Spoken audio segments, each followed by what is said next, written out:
All right, Frank, let's jump into our daily inbox question. Hashtag AskDFO. You can send them in on Twitter or hit us up on our Instagram DMs. Let's head in. Let's flash this up at Radar Bleu. Says, can there be a link between the recent communications between Quebec and the NHL and the disastrous situation of the Coyotes arena? Based on that handle, I'd imagine there's a bit of a personal investment here from our listener in terms of having hockey back in Quebec City. But Frank, what's your answer here? The answer is no.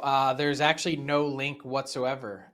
This was a communication that was established and has been ongoing between Quebec and Quebec City representatives and the NHL. Had been trying to get on the slate and docket of Gary Bettman and Deputy Commissioner Bill Daley for a while, really even before things had popped off between the Arizona Coyotes and the city of Glendale, and that delinquent tax bill, and also the idea that they may have to pivot temporarily to the 5,000 seat arena on the campus of Arizona State. So unrelated, and just from a pure geographic standpoint, it doesn't really make a whole lot of sense. I think the NHL is really happy with the footprint that it has.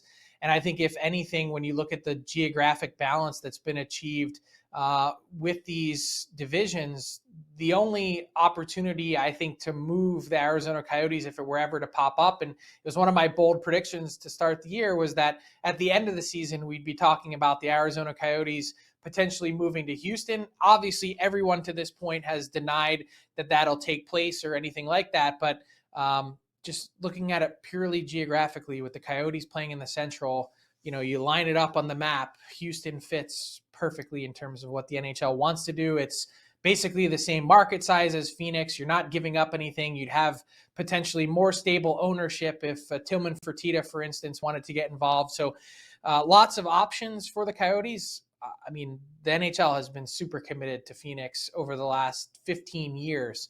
So I don't see that changing. But if they were to go anywhere, I don't think it's going to be north of the border, and I don't think it's going to be to Quebec City. Yeah, like you said, geographically, it doesn't make a ton of sense. And, as much as I would love to see, another rabid Canadian fan base added into the mix, you're bang on. Like, Houston would be the ideal solution. Like you said, look at a map. It makes total sense. Let's move on to our daily